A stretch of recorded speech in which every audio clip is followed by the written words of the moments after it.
Hi, I'm Rob Thomas, and I want to welcome you to a new edition of the Job Hunting series. This one, we're going to talk about the hustle and building your professional network.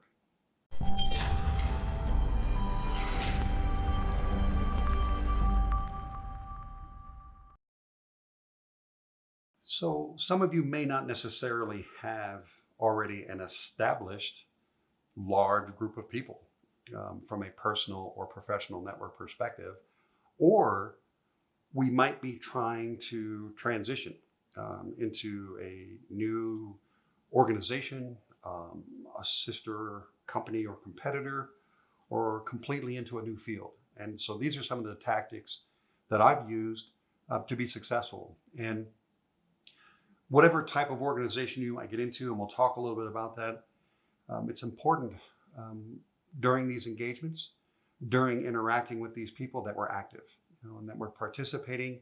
If it's a volunteer organization, that we're committing to it and that we're actually getting involved and making those connections. Most of this strategy is really going to be considered our mid to long-term game.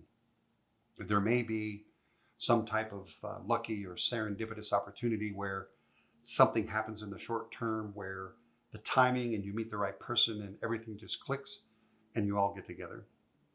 And again, like we talked about, if you're changing industries, if you're making some type of shift, maybe if you need to build a network around a particular strategy or target, these are some of the things that we're going to do. We're going to have to do our homework. We're going to have to commit to this. We're going to have to invest time, and we have to do the work. And there's a lot of different ways that we can tackle this. Certainly, with the amount of information that's available to us, out on the interwebs. But it's interesting, sometimes in YouTube, there's videos where you can get some interesting insight and personal information around specific industries. And I found it to be valuable to kind of look for news, look for testimonials, look for documentaries, look for things around that company doing volunteer work, out in the world. And you can find interesting bits of information and intelligence data that you need to kind of help you with developing your tactics and how you're going to approach certain things. And absolutely recommend that you're doing deep website research, deep company research, gathering all of the information that you can about the company, their mission statement, who their leaders are, where their leaders have worked, what the company's passions are, what type of things that they're supporting in their local environment, with their local community, and the things that they're doing, and maybe ways that you can get already engaged or involved with people from that company, get to be able to put yourself next to people to understand and learn from them. There's also the ability to find out, are they working with the local Chamber of Commerce? And maybe you should just be there to look for other opportunities that you weren't even aware of. Getting involved with them, working with them, volunteering, as even a current business professional or in some capacity, to see if there's opportunities for you to explore there. And any other professional organizations. I've absolutely been involved with technical organizations, like for the IT industry, IEEE, et cetera, but also even volunteer organizations. Like perhaps that company really supports a certain charity in your neighborhood, and there may be a way for you to be able to get involved, even get involved in like their volunteer events, like as a walk-on. There's ways to do that and learn, network, meet, integrate, and start to kind of plan how you're going to meet people, build relationships, and seek opportunities by exploring all of these things. Up to and including, are there schools, seminars, classes, certificates that you can be going after in that industry?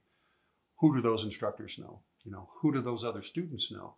Getting to know people and meeting them. We'll talk more about the details of the actual personal interactions, but I just wanted to kind of lay out the scope of things that we could be doing up including social mixers and events where it could be a networking event, it could be a charity fundraiser, it could simply just be where the people hang out. Where's their local? Where's their bar? Is there a bar down the street from the office of the company that maybe you want to work at? Maybe you should stop in there on a Thursday or a Friday night on a regular basis and get to know people and chat them up. So there's a lot of different ways. These are just a few examples, but how do we expand? How do we get out of our circle, out of our bubble, maybe out of our comfort zone to find other people in an industry or even in a specific company that we can get to know to kind of help us advance our objective, in our career path. One of the things that is important is when we're planning to go to one of these events, our first impression is going to make or break us. Within that first 30 to 90 seconds, people are going to see us, and how they see us matters. We're human, we're a social species. You have to think about how you're going to present yourself. Are you going to dress for success? Are you coming there with, forgive me, but halitosis? Do you have a breath mint that you're going to have right before you walk up to somebody? And forgive me, I was a Marine, so there's a few things that were kind of literally beaten into me, but they're things that are definitely deal breakers for me. Never chew gum ever. That kind of smacking, chomping when you're meeting people for the first time and you're trying to make a good first impression. Just be careful. Personal grooming was something that was really important to Marines. Depending upon the industry that you're thinking about, it may not be as important, but I definitely come from a corporate background for part of my life. Being clean, being well-dressed, being presentable. Oddly enough, I look at people's shoes, making sure the shoes are clean, and forgive me, but being freshly showered. It amazes me how some people are unaware of some of these basic personal hygiene things where sometimes it's cultural. And I completely understand that people from different countries and different cultures have different hygiene perspective. But I'm going to say it, when in Rome, do as the Romans do, right? If you're here in the US, there's a certain expectation about the frequency of when you shower, how much or how little cologne that you're using, whether or not it's over the top. You don't want to be overbearing and overpowering. And little things, especially again, being a Marine, like having dirt under my fingernails, unless I'm going to be a mechanic, or working in a trade, that's a little different. But from a professional office, corporate kind of perspective, these are a lot of the things that are important. And again, like I've said in any of the other videos, always being prepared. Having some extra copies of your business card and perhaps other things that make sense without being too over the top. And there's more about how this will go from an interaction perspective, and we'll talk about that too. But I also want to talk about maybe the other side of this. Excuse me. This is never a place where you're going to bring your axes to grind. You don't come to these events and be negative. There's no sad stories. There's no like my old mean bosses, none of that. You come, you relax. If it's one of those events where you can grab a drink, grab a snack, make sure that you have a pocket mirror or you have a chance to perhaps go to the restroom and check for stuff in your beard. Like I'll sometimes have to make sure that, if I'm eating, that I'm careful. And we're here to mingle. We're here to be sociable. We're here to engage with other people, and we need to smile. We need to relax. And when greeting people, and when we have an opportunity again to actually do handshakes, a firm but gentle handshake. Don't be a knuckle roller, but also don't give people a limp hand. That's a big turnoff for men or for women. I think it's important for us to establish confidence and establish presence without being overbearing, and without being subservient. There's a medium place where you can be confident without being like a jerk, and just consider that. And if you're drinking, moderation. Think about your long-term goals and your bigger objective, And the fact that, there's certain social faux pas that we need to be aware of, and we have to be kind of monitoring, the social cues and things from the people around us.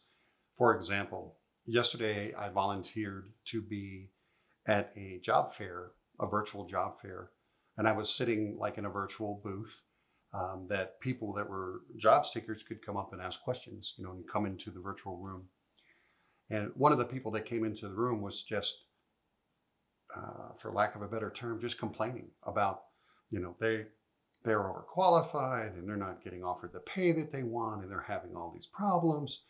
And here they are in a safe room, but they're in a room of people that could potentially be their advocates, be their mentors, be their guides. And they just came right out of the gate complaining and whining about how difficult everything was. And I'm sorry, but you know this as well as I do. Human nature is going to be like, ugh, I don't want to deal with that person. I don't want to go out of my way and sacrifice my personal time to be of service to this person, And so that's kind of an awkward position to be in.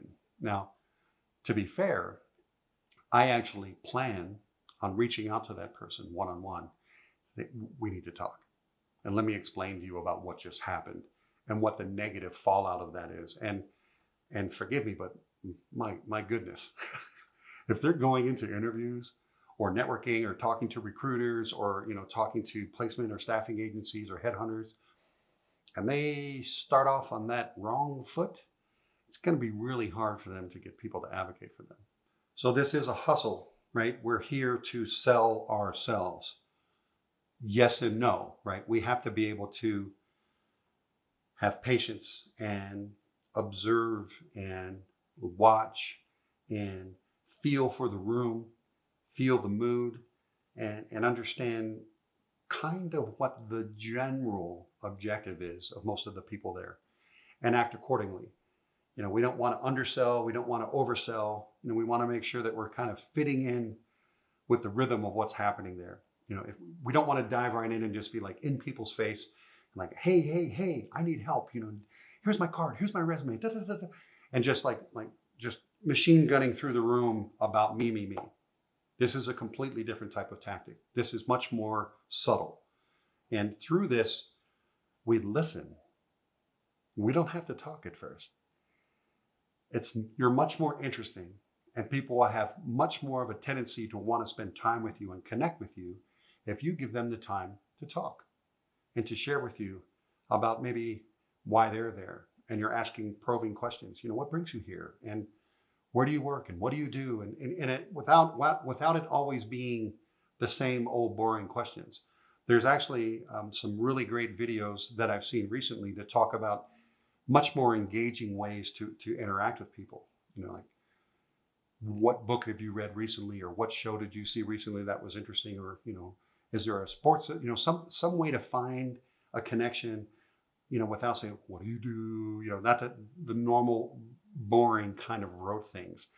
Do some additional research around that and find a way for you to ask engaging questions and actually be a little bit more interesting, and to pull people out of their shell so that they want to engage with you. And observe their reactions.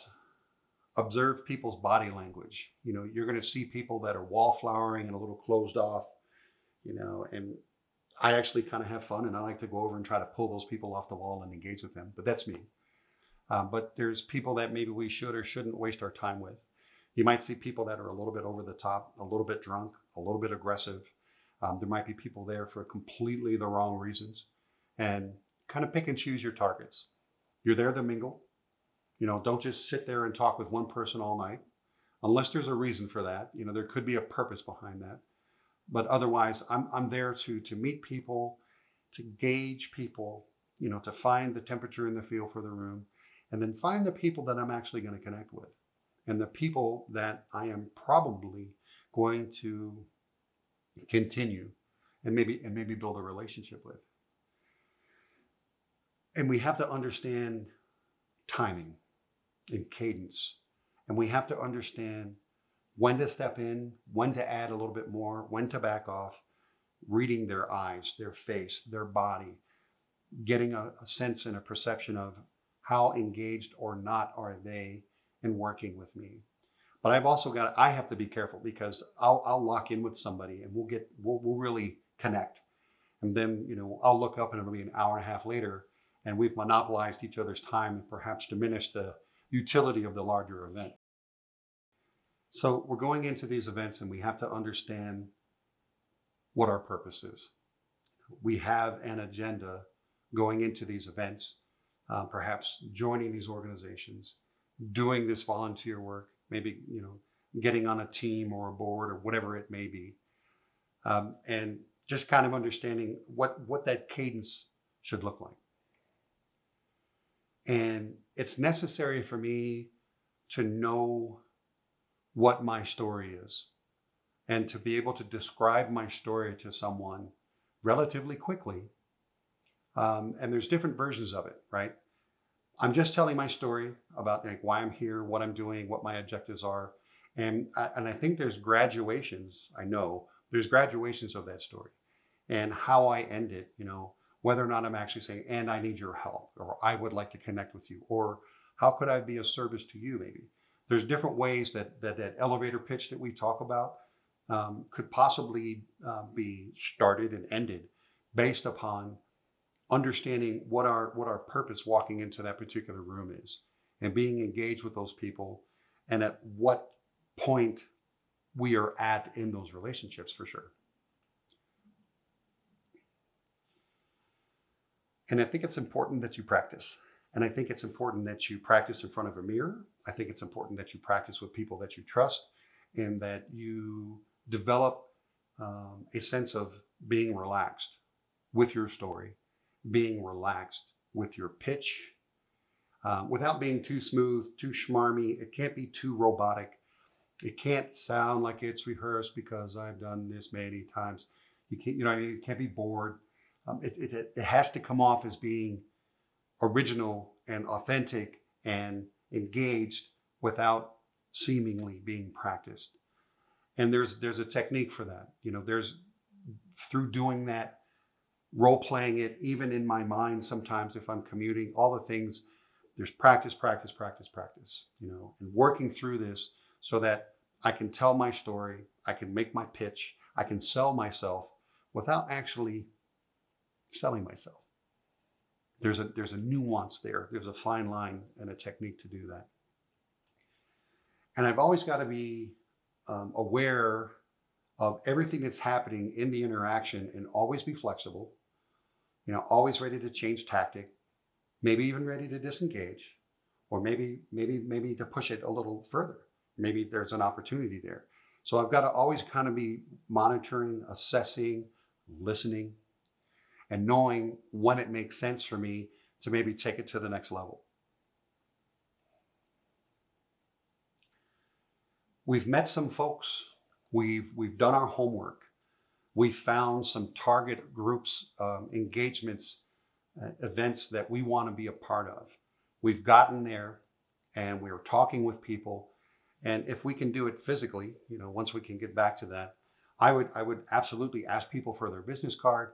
And I would write notes on the back of the business card right there in front of them. And I think that for me, it demonstrated that I was listening, that I cared. If you've got a better memory than I do, maybe you can walk over to a table after you talk to them and take a couple of quick notes on the back of their card. And I would actually go home and I would categorize folks and by industry or by intent or purpose. And I would make a list of everybody that I had to follow up with. I would absolutely send them an email. Hey, thanks, I met you at the blah, blah, blah. Maybe even send them a text, depending upon the industry, depending upon who the person is, what the level of interaction was. And I would love to get together and have a cup of coffee. We talked about that thing that we both love, putt-putt golf. I'm looking forward to doing that with you, whatever it may be. But making sure that I go back, I add them to my record of people that I know. I get as much of the data that I can about them, recorded, at least for me, because I have so many friends and so many contacts that I have to kind of keep a running catalog of everyone. And I need to make time to advance that relationship and to advance that connection. And most importantly, it ends up becoming more of me being of service to them for the most part. There are still relationships where I'll reach out to people and ask them for help for me, but 98% of my interactions are now about how I can be of service to other people. And you never know when that's going to pay back, like how I actually got into the company that I'm here today, because I was there for the person on a personal level, on an emotional level, consistently enough that when they had an opportunity to reciprocate for me, they were very happy to do so, even unsolicited. And that's kind of how this works. Is I'm building a network, I'm building contacts, I'm building my power base. But throughout all of these interactions, I try to be as focused as I can on being of service to them. They'll always be there for me whenever I need anything. It works kind of like magic. I have to go into all these relationships all the time with a sense of gratitude. You know, I have purpose, I have an objective, but making sure that I'm grounded and I'm grateful for each one of these relationships, friendships, interactions, contributions, you know, and the leg up that people give me, and making sure that they know that I'm grateful for them, you know, on a personal, emotional, professional level, depending upon what that is. People need to know, and that we recognize, you know, that they're taking time out of their life to be a part of ours at any one of these levels. It's really important that we let them know. And I certainly don't want to be like over the top, needy, syrupy, overly thankful. There's a balance here between being confident, being grateful, you know, and I've got to make sure that I'm in the middle there, and understand that while I'm extremely thankful, extremely happy, couldn't possibly be more, you know, grateful. I don't want to cross that line in seeming too needy or schmarmy or ingratiating or any of those other things. So there's a smooth factor in there that a lot of people miss. You know, there's a nuance, and making sure that we kind of are balanced in between, you know, all of those different points when we're interacting with people is really, really important.